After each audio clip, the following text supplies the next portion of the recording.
नमस्कार व्यूअर्स, मैं हूं अमीश देवगन। आप देख रहे हैं सीएनबीसी आवाज। क्योंकि रात के 9 बज चुके हैं, संसद के विशेष सत्र का आज पहला दिन है और आज अंतिम चर्चा भी हुई। पुरानी संसद में अपने आखिरी भाषण में देश के प्रधानमंत्री नरेंद्र मोदी ने संसद के गौरवशाली इतिहास को याद किया। उन्होंने पंडित जवाहरलाल नेहरू, लाल बहादुर शास्त्री, पंडित अटल बिहारी वाजपेयी से लेकर डॉक्टर मनमोहन सिंह तक के कामों की खुलकर तारीफ करी, दिल खोलकर तारीफ करी। साथ में यह भी कहा कि यह वक्त देश के लिए कुछ बड़ा करने का है, क्योंकि मोदी सरकार की पहचान कड़े, बड़े और निर्णायक फैसले लेने के लिए जानी जाती रही है।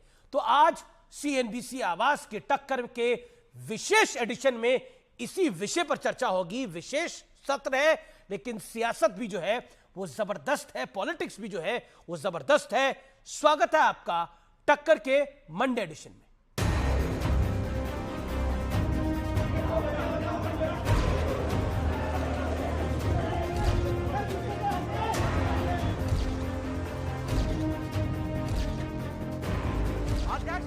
फिर ये नहीं चलेगा। 75 सालों का बुलंद इतिहास संजोए देश की पुरानी संसद में आज आखिरी चर्चा हुई। तो प्रधानमंत्री ने भी पंडित नेहरू से लेकर लाल बहादुर शास्त्री और डॉक्टर मनमोहन सिंह तक सबके योगदान को याद किया। इसी सदन में पंडित नेहरू का स्ट्रोक ऑफ मिडनाइट की गूंज हम सबको प्रेरित करती रहेगी। लाल बहादुर शास्त्री जी ने 65 के युद्ध में हमारे देश के जवानों में का हौसला बुलंद करना, बांग्लादेश की मुक्ति का आंदोलन और उसका समर्थन भी इसी सदन ने इंदिरा गांधी के नेतृत्व में किया था। नरसिम्हा राव की सरकार थी जिन्होंने हिम्मत के साथ पुरानी आर्थिक नीतियों को छोड़ करके नई राह पकड़ने का फैसला किया था। अटल बिहारी वाजपेयी जी का सरकार भी हमने इसी सदन में देखी। सर्व शिक्षा अभियान देश में आज वो महत्वपूर्ण बन गया है। मनमोहन जी की सरकार कैश फॉर वोट को भी, उस कांड को भी सदन ने देखा है। और अगर हम अटल जी के उस ऐतिहासिक भाषण को भी याद किया गया, जिसकी चर्चा दशकों से हो रही है और सदियों तक होगी। सत्ता का खेल तो चलेगा, सरकारें आएंगी जाएंगी, पार्टियां बनेगी बिगड़ेंगी, मगर ये देश रहना चाहिए, इस देश का लोकतंत्र अमर रहना चाहिए। लेकिन संसद में आज विपक्ष ने खुलकर सियासत भी की। हमारे मनमोहन सिंह जी, जिसको कहते थे कि मौन रहते हैं लेकिन बात कम करते थे और काम ज्यादा करते थे, फर्क यही है। बदलना है तो अब हालात बदलो, ऐसे नाम बदलने से क्या होता है और यहाँ से वहाँ जाने से और क्या होने वाला है। लेकिन सत्र शुरू होने से पहले पीएम मोदी विपक्ष को संदेश भी दे गए और देश को ये संकेत भी दे दिया कि संसद में कुछ बड़ा होने वाला है। मैं सभी आदरणीय सांसदों से आग्रह करता हूं कि छोटा सत्र है, ज्यादा से ज्यादा समय उनका मिले, उमंग और उत्साह के वातावरण में मिले। रोने धोने के लिए बहुत समय होता है, करते रहिए। We are waiting the hidden agendas. आजादी के बाद कि सबसे ज्यादा रोने धोने वाले प्रधानमंत्री कौन है, तो हर आदमी कहेगा नरेंद्र मोदी जी। फेसबुक के ऑफिस में गए अमेरिका में, वहां रो दिया। उन्होंने शायद अपने लिए बात कही है। बड़ी चर्चा इस बात की भी है कि सरकार इसी सत्र में महिला आरक्षण बिल ला सकती है और आज ही राज्यसभा में उपसभापतियों के पैनल की घोषणा हुई, जिसमें 50% महिलाएं हैं। Honorable members will be pleased to know that we are continuing with the same mechanism. 50% women as chairpersons. But I can assure you, it's only a matter of time. The percentage may go ahead. तो क्या वाकई नई संसद के पहले सत्र में कुछ ऐतिहासिक होने वाला है? आज इसी पर होगी देश की सबसे बड़ी बहस। सत्र विशेष, बड़ा संदेश। तो ये सत्र बड़ा विशेष है और कौन सा बिल पेश करेगी सरकार, इस पर सबकी निगाहें लगी हुई हैं। लेकिन प्रधानमंत्री मोदी के संदेश का संपूर्ण विश्लेषण देख लेते हैं।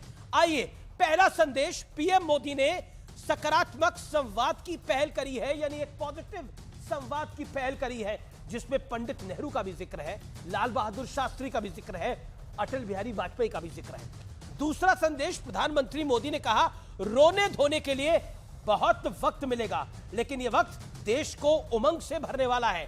रोने धोने से मतलब है हमेशा कहते रहना ये नहीं हो रहा, वो नहीं हो रहा, सरकार को ये भी करना चाहिए, सरकार को वो भी करना चाहिए, ईडी, सीबीआई, इस सब के लिए बड़ा वक्त होगा, लेकिन यह अमृतकाल का वक्त है और इस अमृतकाल के अंदर कुछ बड़ा देश को देना चाहिए, देशवासियों को देना चाहिए, नरेंद्र मोदी ने यह कहा। तीसरा संदेश, पंडित नेहरू से लेकर लाल बहादुर शास्त्री तक, अटल बिहारी वाजपेयी से लेकर डॉक्टर मनमोहन सिंह तक, हर दौर की गौरव गाथा को प्रधानमंत्री मोदी ने उसका गुणगान किया। यह एक रियल स्टेटसमैनशिप दिखाई नरेंद्र मोदी ने। अभूतपूर्व भाषण था आज प्रधानमंत्री मोदी का, जिसके अंदर नेगेटिविटी नहीं, जिसके अंदर पॉजिटिविटी से वो लैस था। उसमें हर दल की तारीफ थी, यानी हर प्रधानमंत्री की तारीफ थी, हर प्रधानमंत्री के कामकाज की तारीफ थी, और कहा हर प्रधानमंत्री ने अपने युग में बड़ा योगदान दिया। शायद ऐसी घटनाएं हमें राजनीति में कम सुनने और देखने को मिलती है, लेकिन आज वो ऐतिहासिक दिन था। बढ़ता हूं मैं आगे। चौथा संदेश, प्रधानमंत्री मोदी ने 75 साल के इतिहास के साथ भविष्य में एक बड़े फैसले का इशारा किया। यहां सारी चीजें आके रुक जाती हैं। वो बड़ा फैसला क्या है, वो बड़ा क्या होने वाला है, जिसको लेकर विपक्ष भी इस समय कई तरह के सवाल पूछ रहा है। सस्पेंस क्या है, वो आपके मन में भी वो सस्पेंस होगा, लेकिन सस्पेंस से आज पर्दा उठ जाएगा जब आज आप आर पार देखिएगा। तो बड़ा सवाल क्या है, क्या नई संसद के पहले सत्र में कुछ ऐतिहासिक होने वाला है? मेरे साथ आज कौन कौन जुड़ रहा है? मेरे साथ जुड़ रहे हैं doctor Sudhanshu Trivedi, member of parliament है भारतीय जनता पार्टी के, उनका अभिनंदन है। मेरे साथ जुड़ रहे हैं वारिस पठान, जो कि AIMIM के प्रवक्ता हैं, नेता हैं। मेरे साथ तौसीफ खान है TMC के। मेरे साथ जॉर्ज कुरियन है, जाने माने राजनीतिक विश्लेषक है, उनका अभिनंदन है। आप तमाम लोगों का स्वागत है। लेकिन सुधांशु त्रिवेदी, ऐतिहासिक ऐसा क्या होने वाला है कि प्रधानमंत्री को कहने की जरूरत पड़ी रोने धोने का वक्त बहुत मिलेगा? देखिए, मैं ये कहना चाहता हूं कि प्रधानमंत्री श्री मोदी जी ने समय समय पर देश के हित के लिए, समाज के भिन्न भिन्न वर्गों के हित के लिए, अर्थव्यवस्था से लेकर सामाजिक व्यवस्था तक और राजनीतिक व्यवस्था से लेकर संवैधानिक व्यवस्था तक कई महत्वपूर्ण निर्णय लिए हैं। लेकिन प्रधानमंत्री मोदी ने बोला रोने धोने का वक्त बहुत मिलेगा, इसका मतलब क्या है? लेकिन यह वक्त देश को उमंग से भरने वाला है, मतलब ऐसा कौन सा फैसला लेने वाले हैं जिससे विपक्ष रोएगा धोएगा? नहीं, उसका भाव यह भी हो सकता है कि हम कोई भी फैसला लेंगे जी तो विपक्ष रोने धोने का ही काम करेगा। मैं एक उदाहरण देना चाहता हूं। जब किसान बिल हम लाए तो संसद इसलिए इंस्टॉल कर दी गई कि नहीं साहब, डिस्कशन चाहिए, बगैर ये डिस्कशन पूरा नहीं हुआ है, संसद में डिस्कशन करिए। तो कोई बात नहीं। फिर जब लागू हो गए बिल तो कहते नहीं वापस लीजिए। हम लोगों ने कहा डिस्कशन करेंगे। ना, डिस्कशन नहीं चाहिए, बगैर डिस्कशन वापस लीजिए, कोई बात नहीं। जब प्रधानमंत्री जी ने वापस ले लिए तो संसद इसलिए इंस्टॉल की गई कि भाई डिस्कशन क्यों नहीं कराया गया? अरे भाई, आप संसद इसलिए नहीं चलने दे रहे थे कि चर्चा नहीं, सीधे वापस लो। जब सीधे वापस ले दिया तो इसलिए बवाल हो रहा था कि चर्चा क्यों नहीं ली। मतलब आप ही अपनी बात के ऊपर नहीं रहते। तो मेरा मानना है कि भाई इस समय विपक्ष की मना स्थिति यह है कि कोई सूरत बदलना मेरा मकसद नहीं है। मेरा मकसद है हर कदम पे हंगामा होना चाहिए। तो निर्णय कुछ भी आए, अंततः वही होना है कि सदन के अंदर व्यवधान या बाहर आकर एक जिसे कहते हैं रुदाली वाला कार्य करने की दिखाई पड़े विपक्ष। तो इसमें कोई आश्चर्य नहीं हुआ। कोई भी अच्छी से अच्छी बात हो तो भी इनके दिमाग में निगेटिविटी आती है, और किसी भी प्रकार की बात हो तो आज तक हर निर्णय। अच्छा, एक निर्णय बता दीजिए, सरकार ने इतने बड़े बड़े निर्णय लिए, आज तक एक निर्णय बताइए जिसका विपक्ष ने स्वागत तो छोड़िए, जिस पर विपक्ष शांत भी रहा हो। वारिस पठान जी। अमीश भाई, देखिए, देश का सदन, पार्लियामेंट, उसको टेम्पल ऑफ डेमोक्रेसी बोलते हैं। पूरे देश के लोग अपने अपने उम्मीदवारों को चुनते हैं, मेंबर ऑफ पार्लियामेंट बनाते हैं, वो पे जाते हैं, लोगों की बात रखते हैं, वहां पर सही गलत इंसाफ होता है, फैसला होता है, वहां पर फैसले की जगह है। आज प्रधानमंत्री मोदी ने पिछले 1 महीने पहले अनाउंस किया 18 तारीख से 20 तारीख तक स्पेशल सेशन होने वाला है पार्लियामेंट का। किसी को मालूम नहीं क्या होने वाला है। उसमें क्वेश्चन आवर नहीं होगा, उसमें 0 आवर नहीं होगा। एजेंडा सुधांशु त्रिवेदी को भी नहीं मालूम है, वो कुछ वहां के राज्यसभा के एमपी है, दूसरा किसी को नहीं पता है। 2 दिन बाद पता चलता है सोर्सेस के थ्रू कि वहां पर 1 नेशन 1 पोल की बात होगी। वो 2 दिन डिबेट चलता है, उसके बाद मालूम पड़ता है कि वहां पर एक अलग अभी यूनिफॉर्म चेंज करने वाले हैं। फिर पता चलता है इंडिया से भारत किया जाएगा, इन सोर्सेस। और आज पता चल रहा है कि एक बहुत बड़ा सस्पेंस खुलने वाला है। क्या खुलने वाला है पता नहीं है किसी को भी अब तक।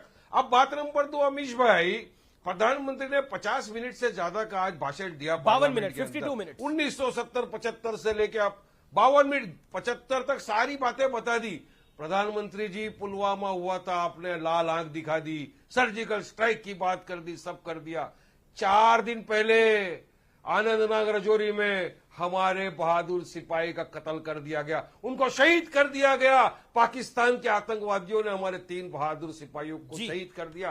प्रधानमंत्री जी, 30 सेकंड अगर आप निकाल कर उन शहीदों को श्रद्धांजलि दे देते या कंडेमनेशन कर देते तो आपका क्या जाता, बहुत बड़ी बात हो जाती प्रधानमंत्री जी। मगर नहीं, आप नहीं बोलेंगे, आप रोने धोने वाली यही सब बातें वहां पर बैठ के करने वाले हो। प्रधानमंत्री जी, हम पहले से बोल रहे थे आपको कि 1-2 दिन का सदन रखिए, देश की नेशनल सिक्योरिटी का सवाल है। चाइना घुसता आ रहा है 2000 स्क्वायर किलोमीटर हमारी धरती पे, चाइना ने कब्जा कर लिया है। सुधांशु जवाब, सुधांशु जवाब, इसके लिए चर्चा होनी चाहिए कि क्या स्टेप लेंगे उनको निकालने के लिए। It's a big face off between opposition and BJP. Okay, let Sudhanshu Trivedi reply.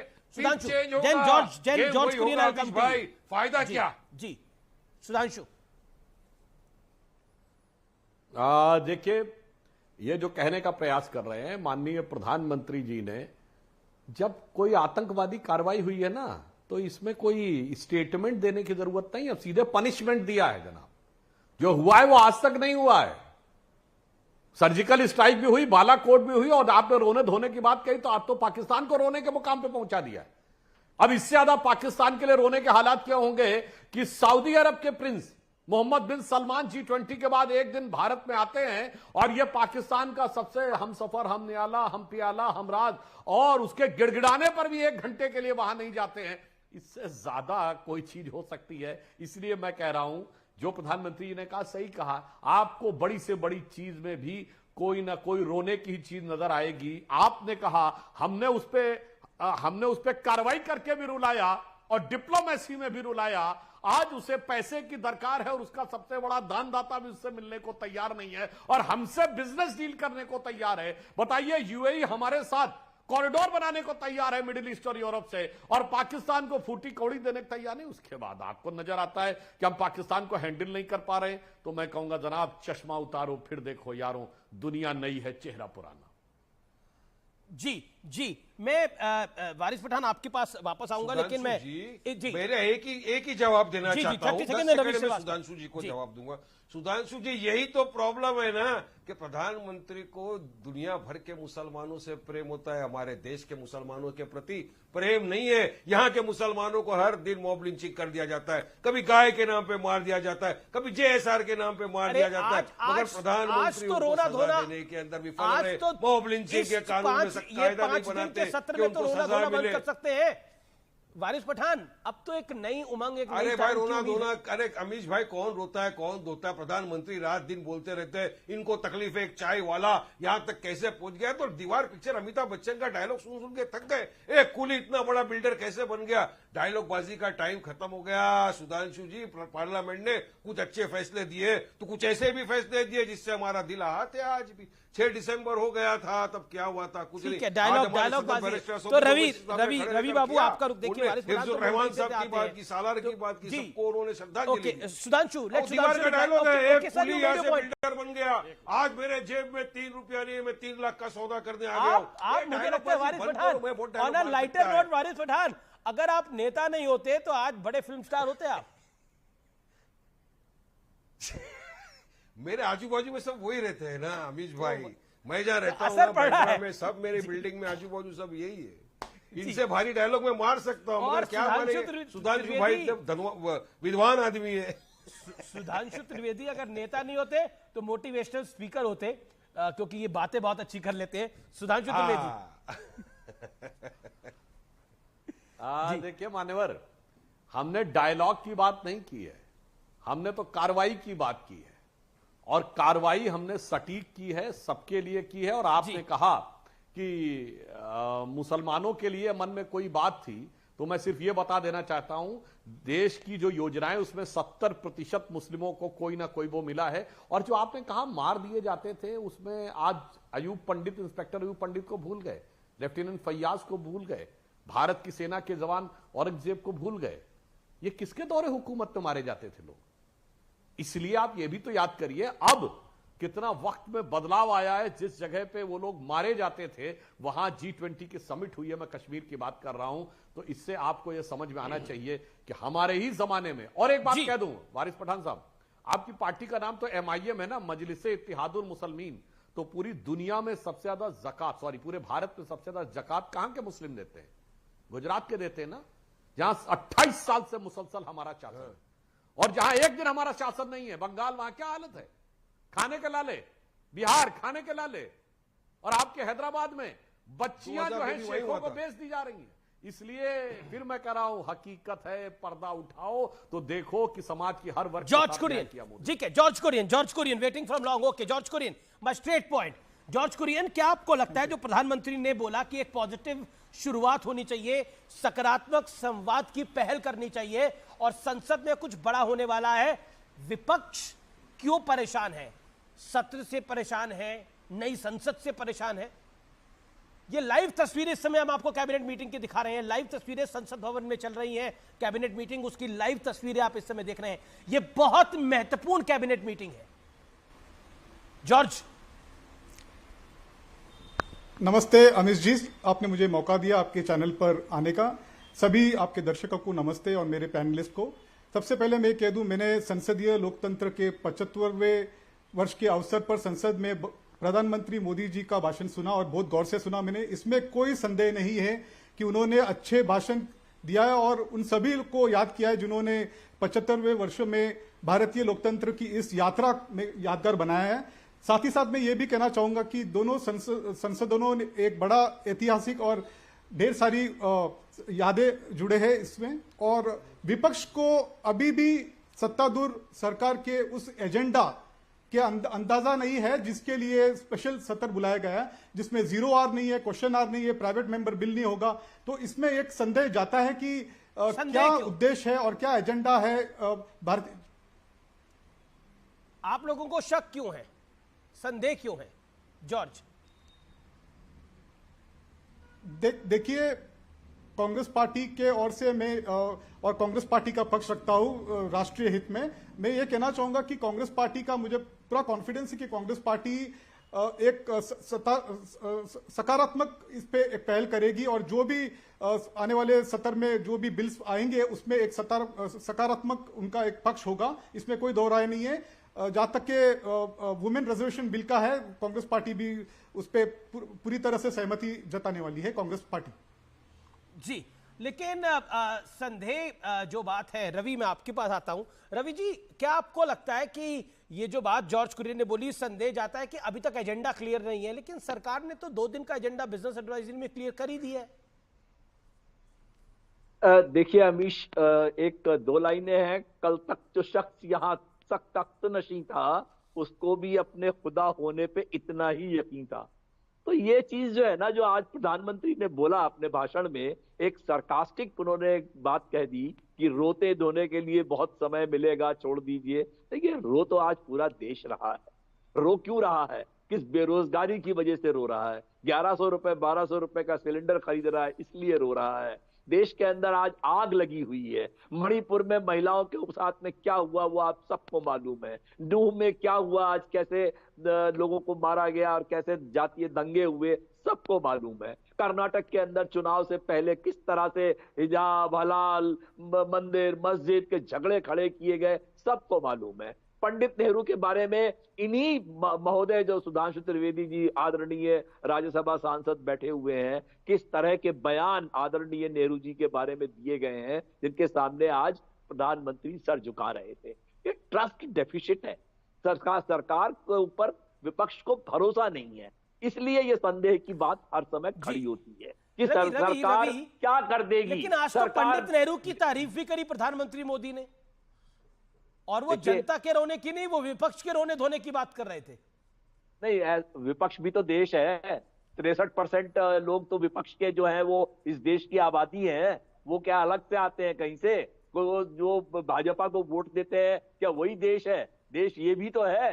देश क्या, मैं ये कहना चाहता हूं कि जो बात प्रधानमंत्री ने कही, लोगों के दिल में किस तरह के डर पैदा है, किस तरह के अप्रीहेंशंस हैं। क्या जाता था कि एजेंडा डिस्कस करते, अरे भाई क्या जाता था, लोगों के मन में डर है। बिल है, उस बिल के सब पक्ष में है, कर दीजिए, बड़ा अच्छा विषय है। ठीक है, जॉर्ज कुरियन ने बोला कांग्रेस भी की पक्ष में है, रवि श्रीवास्तव बोल रहा है विपक्ष भी पक्ष के अंदर है, लेकिन डिस्क्लोज करने में क्या जाता था? एक एप्रीहेंशन क्यों बना रखा है, एक सरप्राइज एलिमेंट क्यों कर रखा है? सुधांशु त्रिवेदी, ये एक ऑपोजिशन का वैलिड पॉइंट है, आंसर दैट।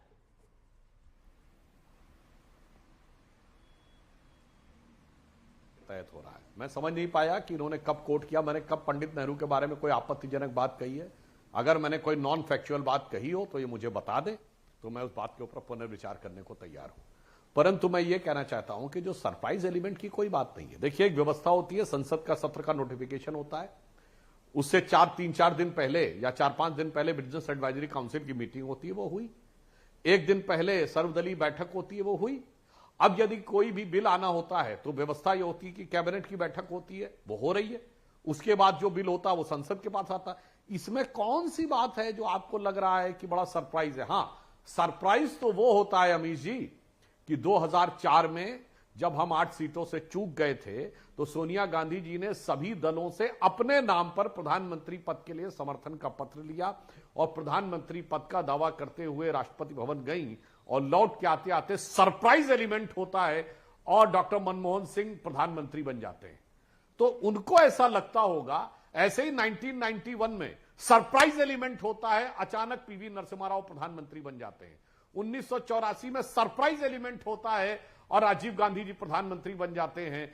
और सरप्राइज एलिमेंट होता है कि इंदिरा गांधी जी गूंगी गुड़िया होते हुए प्रधानमंत्री बन जाती हैं। और सरप्राइज एलिमेंट 1946 में था कि सारी की सारी कांग्रेस कमेटियां पटेल जी के साथ थी। और सरप्राइज एलिमेंट होता है कि नेहरू जी प्रधानमंत्री बन जाते हैं। तो आपको अपने अनुभव में लगता होगा कि व्यवस्था को धता बता के सरप्राइज एलिमेंट होते हैं। हमारे यहां जो भी होता है व्यवस्था के तहत ही होता है। रवि श्रीवास्तव, रिस्पॉन्ड 40 सेकंड मैं दूंगा आपको, वारिस पठान मौका दूंगा। Ravi Shrivastava 40 second, Shah 40 second. देखिए, संसद के चलने के कुछ नियम होते हैं, कन्वेंशंस होते हैं, प्रोटोकॉल्स होते हैं। क्या नियम नहीं फॉलो करेगा रवि जी? कुछ चीजें ऐसी होती हैं जिसमें विपक्ष को कॉन्फिडेंस में लिया जाता है, विपक्ष से पहले चर्चा की जाती है, ना कि रातों रात फैसले किए जाते हो। देश क्यों रोता है? देश रोता है, डिमोनेटाइजेशन हुआ, 145 लोग मर गए, लोग लाइनों में लग करके लोगों की जिंदगी खराब हो गई, बिजनेस खत्म हो गए,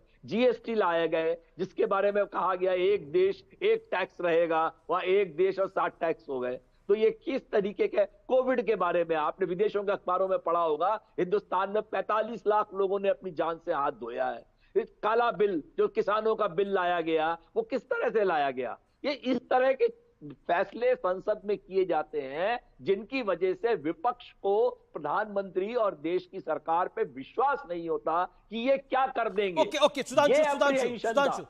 Sudhanshu Trivedi reply 30 second, then George Kurian. ये पता नहीं कौन से बिल की बात कर रहे हैं। क्या किसान बिल व्यवस्था के तहत ही नहीं आए थे? मैं पूछना चाहता हूं, आज राहुल गांधी जी जहां रवि जी वहां तो तथाकथित 750 लोगों ने जान से हाथ धो दिया अपने किसानों ने। अरे रवि जी, भाई साहब 1 साल तक बैठे रहे वो, और बाद में वो हम समझा नहीं पाए जनता को और बिल वापस हो गया। चलिए अब आप तो समझ जाइए रवि जी थोड़ा, ये क्या संदेश देते हैं आप देश को? तो आप बोल चुके थे भाई, अब अपने टर्न पे बोलिए। मानवर, बोलिए। आपने कहा 750 लोगों की जान चली गई, तो वो लोग यहां बैठे थे दिल्ली में और ज्यादातर पंजाब के थे। तो जरा बता तो दीजिए, दिल्ली की सरकार हिंदुस्तानी किसी की डेथ होगी तो सर्टिफिकेट होगा ना, मृत्यु दिखा दीजिए। 750 कौन से लोग थे? कहीं के दिल्ली के इंडियन तो थे, भारतीय थे। 1 मिनट रवि जी, बार बार आप बीच में डिस्टर्ब कर रहे हैं, गलत बात है।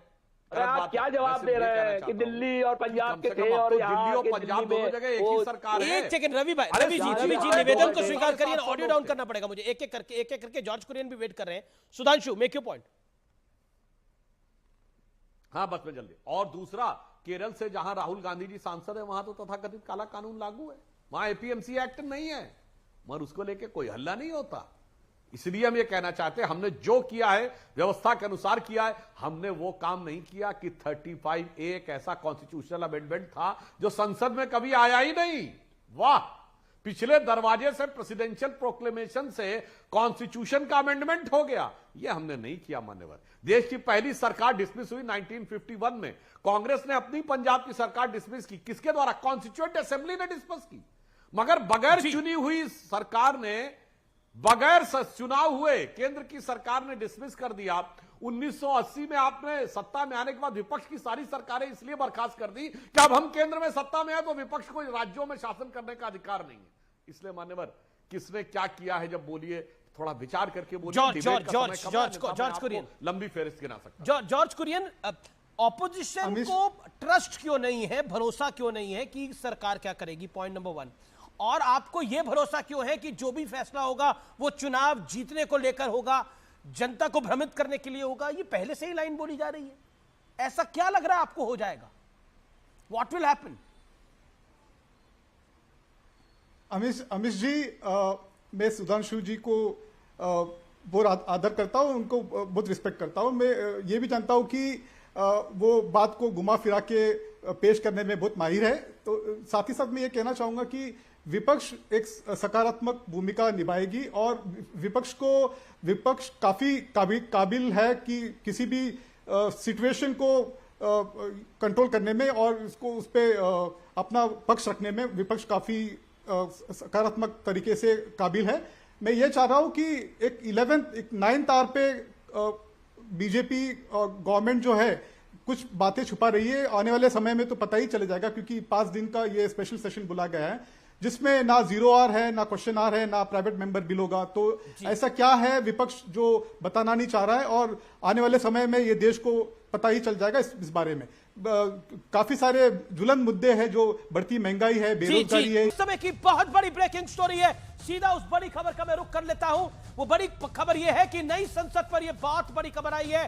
प्रधानमंत्री मोदी, सूत्रों के हवाले से यह खबर आ रही है, प्रधानमंत्री मोदी और पीछे सारे सांसद कई नई संसद तक पैदल मार्च करेंगे। प्रधानमंत्री के हाथ में संविधान होगा, यानी संविधान की किताब होगी। सभी सांसद प्रधानमंत्री के पीछे चलेंगे, मंत्री चलेंगे, कैबिनेट चलेगी। यह इस समय की बड़ी खबर है, यानी प्रधानमंत्री मोदी पुरानी संसद से नई संसद पैदल चल के जाएंगे, संविधान हाथ में लेकर, और सारे सांसद उन्हें फॉलो करेंगे। यह इस समय की बहुत बड़ी खबर है। ऐतिहासिक दिन होगा कल का, ऐतिहासिक दिन होगा कल का, जब नई संसद में देश का शासन और विपक्ष दोनों जाएगा, लेकिन प्रधानमंत्री मोदी पैदल जाएंगे संविधान को हाथ में लेकर, और सारे सभी सांसद, लगभग सभी सांसद, मंत्रीगण उनके साथ होंगे। मेरे साथ सुधांशु त्रिवेदी है, मेरे साथ वारिस पठान है, मेरे साथ जॉर्ज कुरियन है, मेरे साथ रवि है। आप तमाम लोगों का एक बार फिर अभिनंदन है। वारिस पठान, आपका पहला रिएक्शन इसके ऊपर? प्रधानमंत्री मोदी, सूत्रों के हवाले से खबर है, चल के जाएंगे सारे सांसद और साथ ही साथ मंत्रीगण साथ में होंगे। क्या असद ओवैसी साहब भी साथ चलेंगे?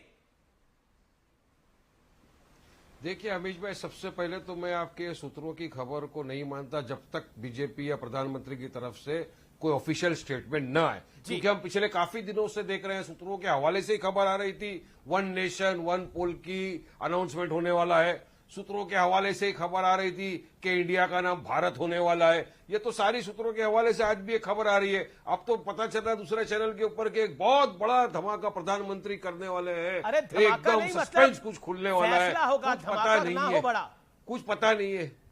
धमाका बड़ा ना, मैं तो बोल रहा हूँ सुधांशु त्रिवेदी बैठे, अरे फैसले तो लेने का टाइम आ चुका है ना, पब्लिक ले लेगी फैसला 24 में, टाटा बाय बाय कर देगी, उसकी फिक्र नहीं है अपने को। अभी सुधांशु त्रिवेदी बैठे राज्यसभा के नरेंद्र मोदी कुछ करता ही नहीं है, बीजेपी की सरकार कुछ कर ही नहीं रही, तो विपक्ष को क्यों लग रहा है कि जो कुछ करेंगे वोटों के लिए करेंगे? जितना भी बड़ा होगा उतने बड़े वोटों के लिए वही देखा जा रहा है ना। आज सुधांशु त्रिवेदी देखो, ये राज्यसभा मेंबर है, इनको पूछो कल का एजेंडा मालूम है क्या इनको? चलिए बताइए। सुधांशु त्रिवेदी, इनको 24 घंटे पहले मेंबर को पता नहीं है कि कल का एजेंडा क्या है मेरा पार्लियामेंट के अंदर, कल मैं जाके क्या करने वाला हूं, क्योंकि ना जीरो आवर है ना क्वेश्चन आवर है, कुछ होने वाला, इनको पता नहीं क्या करेंगे। सुधांशु चलने वाले कैंडल लेके जी, फिर फोटो निकालने वाले 22 तारीख को, मैं सुना हूं कि सब member. Sudhanshu Trivedi, respond to this. सुनिए वारिस पठान साहब, तो बहुत स्पष्ट है ना, कल नई संसद में जाना है, एजेंडा तो सबको पता है। इसमें आप कौन सा कह रहे हैं कि एजेंडा किसी को पता नहीं है? वहां पे, और ये आज से नहीं पहले से घोषित है कि पहला दिन पुरानी संसद में होगा, स्वतंत्रता के 75 वर्ष होंगे। कल संसद में जाकर सब लोग, और मॉर्निंग में हम सारे सांसदों को जाना है, एक ग्रुप फोटो होगी पुरानी संसद में, उसके बाद लोकसभा और उसके बाद राज्यसभा, वो कल जाके संसद में जाएंगे। इसमें कौन सा एजेंडा की आप कह रहे हैं, ऐसी बात नहीं पता है। इसीलिए तो मैं आपसे कहना चाहता हूं, क्या करेंगे? ये कोई अनूठ बात है, जाने के लिए बनाया संसद, या ऐसा नहीं होने वाला है? जाने के लिए बनाए, वहां जाएंगे, चाय पानी पियेंगे, आ जाएंगे। कल अगर नई संसद में पहला एक दिन संसद चलता है ना, करोड़ों रुपए का खर्चा होता है, करोड़ों रुपए का मेरा पैसा जाता है, टैक्स पेयर मनी है वो। संसद में जो काम तमाम कर रहे हैं वो कह रहे हैं काम चाहिए, जाएंगे। पिछले 4 सत्रों से संसद का पूरा काम तमाम किया गया है। हर मुद्दे के ऊपर आकर टेबल के ऊपर खड़े होकर नृत्य करना, माइक फेंकना, यहां तक कि चेयर के ऊपर किताबें फेंकना, ये सब काम किया है संसद ने जनाब। इसलिए आप इस विषय के ऊपर आप लोग ना बोले तो ज्यादा बेटर है। इवन राज्यसभा में भी वो सीन क्रिएट हुए जो आज से पहले कभी नहीं देखे गए थे। इसलिए विपक्ष ने काम नहीं किया है, काम तमाम किया है, और संसदीय मर्यादा का भी काम तमाम किया है। इसीलिए मैंने कहा था अभी वो संविधान को लेकर, अरे भाई अगर मान लीजिए, अच्छा वारिस, संविधान तो हमारे दिल में बसता है, Waris Pathan, hear me out, my humble submission, एक एक करके Sudhanshu ji reply, then you make your point. संविधान ही तो आत्मा है। जैसे एक मंदिर से दूसरे मंदिर में जाते हैं तो देवता की मूर्ति की प्राण प्रतिष्ठा होती है, उस मूर्ति को ले जाके स्थापित करते हैं। कैसे ले जाना चाहिए? ससम्मान ले जाना चाहिए। किसको ले जाना चाहिए? जिसके इस समय सत्ता के संचालन के सूत्र जिसके हाथ में, उसी को ले जाना चाहिए। ऐसा तो नहीं ना कि आप किसी ऑफिशियल से या कर्मचारी से कहेंगे इसको उठा कर ले जाके वहां रख दो, यह असम्मान होता है। अगर इस ढंग से ले जा रहे हैं तो यह सम्मान है। और यह एक प्रकार से पुरानी संसद से जो जिसकी फाउंडेशन ड्यूक ऑफ कनॉट ने की थी, जिसका उद्घाटन इरविन ने किया था, जो इंपीरियल लेजिस्लेटिव काउंसिल थी, स्वतंत्रता के बाद संसद नामकरण हुआ, वहां से स्वतंत्र भारत के अमृत काल की संसद में वह जाकर प्राण प्रतिष्ठा करने के समान होगा। जी, प्राण प्रतिष्ठा करने के समान है। जैसे मंदिर के अंदर भगवान की प्राण प्रतिष्ठा होती है, वैसे संविधान की प्राण प्रतिष्ठा की बात अच्छी नहीं लगती। जो लोग रात दिन संविधान का कत्ल करते हैं वो संविधान की रक्षा करेंगे। फ्रीडम ऑफ स्पीच संविधान के अंदर, उसको आप नहीं मानते। फ्रीडम ऑफ एक्सप्रेशन को आप नहीं मानते। आर्टिकल ने जो हमको इजाजत दिया है सारी तो आप चीज खत्म कर देते हो। आप संविधान की कदर करो। अरे वो संविधान को बचाने की तो लड़ाई लड़ रहे हैं हम लोग। उस संविधान को बचाने के लिए बीजेपी को हराना है, लेकिन संविधान से ज्यादा खुद को बचाना है। प्राइम मिनिस्टर नहीं बनने देना है। संविधान से ज्यादा खुद को बचाना है। प्रधानमंत्री मोदी कहते हैं कांग्रेस को गांधी परिवार को बचाना है, डीएमके को स्टालिन परिवार को बचाना है, डेमोक्रेसी पर जाना है, समाजवादी पार्टी को यादव परिवार को बचाना है, लालू यादव एंड सन्स को बचाना है। हम सवाल तो ये खड़े होते हैं, लोकतंत्र को बचाना चाहते हैं हम। ओके जी जी, सुधांशु त्रिवेदी 30 सेकंड, देन रवि चाहते हैं, डेमोक्रेसी को बचाना चाहते हैं, संविधान को बचाना चाहते हैं। इसी की तो लड़ाई है। बीजेपी वाले नहीं मानते ना ये तीनों। Waris Pathan, you made your point. Ravi Shrivastava, okay Sudhanshu Trivedi 30 second, sharp 30 second. मान्यवर, फ्रीडम ऑफ स्पीच, आप फ्रीडम ऑफ स्पीच की बात करते हैं। आपने तो गाली गलौज की भाषा बोली है मोदी जी के लिए, और उसके बाद भी सब लोग जलवाए जलाल से क्या फ्रीडम ऑफ स्पीच की बात करते हैं मान्यवर? मौत की प्रकार, मौत का तरीका, हिटलर की मौत, कुत्ते की मौत, मर्जा से लेकर बोटी बोटी काट डालूंगा। और आपकी क्या परिभाषा है भाई फ्रीडम ऑफ स्पीच की, जरा मुझे बताइए। इसलिए जब बोलिए तो बहुत सोच समझ के बोलिए। और आपकी पार्टी के लोगों ने क्या क्या घटिया गंदी बातें कही हिंदू धर्म के लिए, अकबरुद्दीन ओवैसी ने, और इसके बावजूद तेलंगाना सरकार की मिली भगत से आप लोग। लेकिन रवि श्रीवास्तव, क्या परिभाषा है फ्रीडम ऑफ स्पीच की बताइए। रवि श्रीवास्तव, देखिए एक मेरा निवेदन है, एक एक करके बोले, बहुत देखी जाने वाला कार्यक्रम है, एक एक करके सब अपनी बात को रखे। 50 सेकंड रवि जी आपके पास है। रवि श्रीवास्तव, आप बार बार कहते हैं कि देखिए बीजेपी संविधान का सम्मान नहीं करती, बीजेपी ये नहीं करती। अब तो संविधान को लेकर प्रधानमंत्री उनकी प्राण प्रतिष्ठा, जैसे मंदिरों में प्राण प्रतिष्ठा होती है वैसे संविधान की नई संसद में प्राण प्रतिष्ठा होगी। सवाल बड़ा मूलभूत है, आप भारत की संस्कृति पर सवाल उठाते हैं, नरेंद्र मोदी उसी संस्कृति को आधार बनाते हैं। आपका गठबंधन सनातन धर्म के खिलाफ क्या क्या शब्द बोलता है उसको रिपीट करने में भी मुझे बहुत बुरा लगता है। कौन कौन सी बीमारी बोलता है वो मुझे रिपीट करने में बुरा लगता है। दूसरी तरफ एक व्यक्ति है, वो कहते हैं संस्कार और संस्कृति दोनों हमारी विरासत है। बताइए कैसे लड़िएगा 2024 में। आपके दूसरे सवाल का जवाब पहले दे देता हूं। जो आपने कहा कि वो डीएमके ने क्या भाषा इस्तेमाल करी और उसका शब्द भी आपको बोलना अच्छा नहीं लगता है, बड़ी अच्छी बात कही आपने। जो माननीय मित्रवर बैठे हुए हैं भाजपा के, ये शायद भूल गए कि उसी डीएमके के साथ इनका गठबंधन था और इन्होंने सेंटर के अंदर मंत्री तक बना के डीएमके के रखे हुए थे। आज इनको डीएमके की विचारधारा सनातन धर्म के खिलाफ नजर आ रही है और आज वो इनके लिए बहुत अछूत हो गए हैं एकदम से। एक जमाने में गले में हाथ डाल के घूमते थे। देखिए ये सब प्रधानमंत्री के चोचले हैं। उनका हर एक ही उद्देश्य है कि वो हर समय कैमरे पे रहें, हर समय कैमरा उनके चारों तरफ घूमता रहे और वो संविधान लेके चले या मोमबत्ती लेके चले, पुरानी संसद से नई संसद में जाएं या नई संसद से अपने घर जाएं। ये उनको चाहिए कि वो हर समय कैमरा उनके हाथ में रहे, क्या उनके सर पे रहे। दूसरी बात ये मित्र कह रहे थे कि कांग्रेस को ये रोज याद दिलाते हैं, ये भूल जाते हैं कि आज 600 महिलाओं को याद करने वाले प्रधानमंत्री ने इसी संसद में महिला को शूर्पणखा कहा था। ये भूल जाते हैं कि यही प्रधानमंत्री जो कांग्रेस की विधवा और जर्सी काव और शहजादा और किस किस तरह की अपमानजनक भाषा इन्होंने इस्तेमाल की है अपने प्रतिद्वंदी कांग्रेस के नेताओं के लिए। तो ये भाषण देने की जरूरत नहीं है। कारण क्या है, ये मित्र हर समय कांग्रेस ने ऐसा किया, भाई कांग्रेस ने ऐसा किया। अरे भाई कांग्रेस ने ऐसा किया इसीलिए तो जनता ने उनको नकार दिया। तब वो आज नहीं, अब तो आपका गठबंधन, अब आपका गठबंधन कश्मीर से कन्याकुमारी तक सनातन धर्म के खिलाफ बोल रहा है। अब तो आपका गठबंधन कश्मीर से कन्याकुमारी तक सनातन धर्म के खिलाफ बोल रहा है। करना। ओके, सुधांशु त्रिवेदी, वो कहला कैमरा की आदत आप लोगों को। पहली बात तो हम ये कहना चाहेंगे रवि जी, अभी बता रहा हूं, आपने डीएमके की बात कही, तो जब डीएमके हमारे साथ था तो कभी ऐसी कोई स्टेटमेंट दिया हो तो बताइए। हमारे तो एजेंडा में राम मंदिर मूवमेंट भी था, पर आप भूल गए मान्यवर। इस देश में गुजराल जी की सरकार किस मुद्दे पे गिरी थी कि अरे सुनिए तो मान्यवर, अरे सुनिए भैया, मैं आपको मैं डिस्टर्ब नहीं कर रहा था। अपने टर्न पे बोलिए, अनफेयर है रवि जी, आपने टर्न पे बोलिए, फिर आप ही डिस्टर्ब कर रहे हैं, बाकी कोई नहीं बोल रहा दूसरे के में। अब मेरी बात पूरी सुनिए जनाब। गुजराल जी की सरकार किस मुद्दे पे गिरी थी कि जैन कमीशन की रिपोर्ट आई थी जिसने कहा था कि एलटीटी के जिन उग्रवादियों ने राजीव गांधी जी की हत्या की उनके डीएमके के नेताओं से संबंध है। और तब कहा था कांग्रेस ने डीएमके को यूनाइटेड फ्रंट से हटाओ, नहीं तो हम समर्थन वापस ले लेंगे, क्योंकि राजीव गांधी जी की हत्या का मामला है, हमारे लिए भावना की बात है। आज राजीव गांधी जी के प्रति भावना का ज्वार सत्ता के गठबंधन के खुमार में उतर गया। गजब की श्रद्धा है राजीव गांधी जी के नाम पे। उस जमाने में तो कायम सरकार गिरा देंगे और आज पीछे पीछे उनके चल रहे हैं। और इतना नहीं, राजीव गांधी जी को छोड़िए, सनातन धर्म को भी गाली गलौज सुनने को तैयार हो रहे हैं। इसलिए मान्यवर जब बोलिए तो याद कर लीजिए कि आपने उनके साथ क्या किया था और उन्होंने आपके साथ क्या किया था। और चिंता मत करिए, आप जिसकी बात कर रहे हैं जिस सनातन धर्म के लिए, तो मैं आपको यह भी बता देना चाहता हूं, आज ये डेंगू, मलेरिया, कोरोना, HIV, ये सब जो आप लोगों के दिमागों में घुसा हुआ है ना, ये और कुछ नहीं है। ये दो प्रकार के वायरस घुसे हुए हैं, एक 19वीं सेंचुरी का मैकॉले वायरस और एक 20वीं सेंचुरी का मार्क्सिस्ट वायरस। और इन दोनों वायरस को दिमाग से निकालने के लिए 21वीं सेंचुरी की मोदी वैक्सीन चाहिए। ये जो M फैक्टर में आप उलझे हुए हैं, ये दोनों वायरस आपके निकल के ठीक हो जाएंगे। मगर मेरी एक बात का जवाब दे दीजिए, ये राजीव गांधी जी के प्रति श्रद्धा खत्म हो गई या वो जैन कमीशन की रिपोर्ट झूठी हो गई? रवि जी, आपको भी मोदी वैक्सीन चाहिए?